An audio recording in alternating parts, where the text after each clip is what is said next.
அன்பார்ந்த மேசராசி அன்பர்களே, உங்களுடைய ஜென்ம ராசிக்கு 2ஆம் இடமான ரிஷபராசியிலே இதுகாலம் இருந்து வந்த குரு பகவான் தனக்காரகன் 3ஆம் இடமான மிதுன ராசிக்கு இடம்பெயர்கிறார்.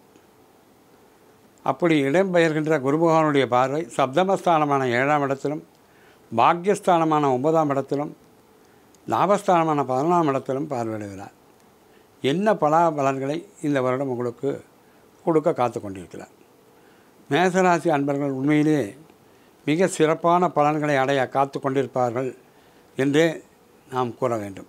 காரணம், இதுநாள் வரை தனஸ்தானத்தில் இருந்து வந்த குருவான் 3ஆம் இடத்தில் மாறுவதால் அவருடைய பார்வை முதலிலே 5வது பார்வையாக விழுகின்ற இடம் சப்தமஸ்தானம் என்கின்ற 7ஆம் இடம். இதுநாள் வரை திருமணத்துக்காக காத்திருந்த யுவதிகளுக்கு திருமண நிச்சயம் நடந்து நல்லபடியாக திருமணம் நடந்தேறக்கூடிய வாய்ப்பு இந்த ராசிக்காரர்களுக்கு 100% மேல் அமைந்திருக்கிறது. நல்ல பலன்களை கொண்டு சேர்க்க காத்து கொண்டிருக்கின்ற வருடம் இந்த வருடம். திருமணம் போன்ற சுபகாரிய நிகழ்வுகள் இல்லத்திலே அடிக்கடி நடக்க காத்து கொண்டிருக்கின்ற வருடம் இந்த வருடம். மேலும் பஞ்சம பார்வையிலே 7ஆம் சப்தமஸ்தானத்தை பார்வையிடுவதால் கணவன் மனைவி ஒற்றுமை என்பது மிகுந்த நன்மை தரக்கூடிய காலமாகவும் இந்த காலம் இருக்கப் போகிறது.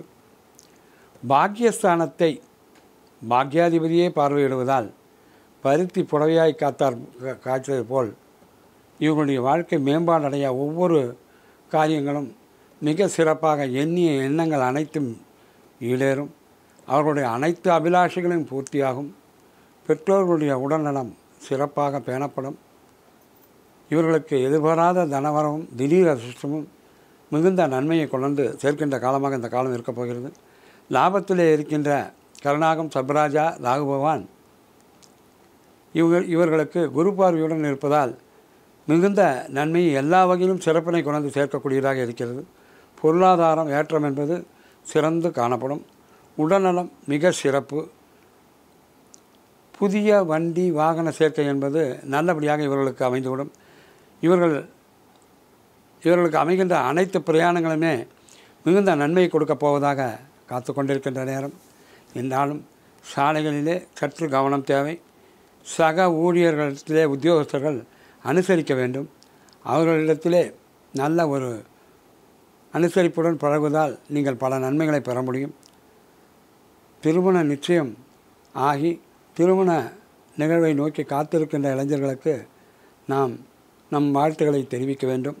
மாணவர் தம் நிலையுணர்ந்து கல்வியிலே சிறப்பான மதிப்பெண்களை பெற்று நல்ல ஒரு நிலையினை அபிவிருத்தி அடைவார்கள். கணவன் மனைவி சிறப்பான காலம் இந்த காலம். ஒருவருக்கொருவர் புரிதல் அதிகமாகின்ற காலம் இது. இதனை நீங்கள் உங்களுடைய பெரியோர்கள் ஆசீர்வாதத்தை நல்லபடியாக பெற்றுக்கொள்ள முயற்சி செய்ய வேண்டும். மகளிர் அவர்கள் விரும்பிய ஆடை ஆபரண சேர்க்கை நல்லபடியாக அமைந்துவிடும். குலதெய்வமும் ஆலய தரிசனமும் அடிக்கடி கிட்டுகின்ற வருடமாக இந்த வருடம் இருக்கப் போகிறது. உங்களுடைய எல்லா முயற்சிகளிலுமே வெற்றியை கிடைக்கக்கூடிய வருடமாக இந்த வருடம் இருக்கும். மூத்த சகோதரர்களால் நீங்கள் எல்லா உதவிகளையும் பெற காத்து கொண்டிருக்கிறீர்கள். அரசியல்வாதிகளும் விவசாயிகளும் நல்ல பலனை காத்து கொண்டிருக்கிறார்கள். கலைஞர்களை தேடி வாய்ப்புகள் வந்து அவர்களை குதூகூலப்படுத்தும். மொத்தத்திலே இந்த மேஷராசிக்கு குரு பகவான் 80 விழுக்காட்டுக்கு மேல் நல்ல மதிப்பெண்களை தர காத்து கொண்டிருக்கிறார். ஓம் ஸ்ரீ பழனி தண்டாயுதபாணி சுவாமியே நமக, ஓம் ஸ்ரீ பழனி தண்டாயுதபாணி சுவாமியே நமக என்கின்ற மகாமந்திரத்தை 21 முறைக்கு குறையாமல் ஜபித்து வாருங்கள்.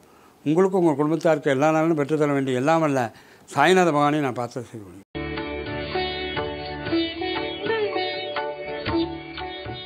தமிழில் முதல் பக்தி சேனல் சாய் டிவி.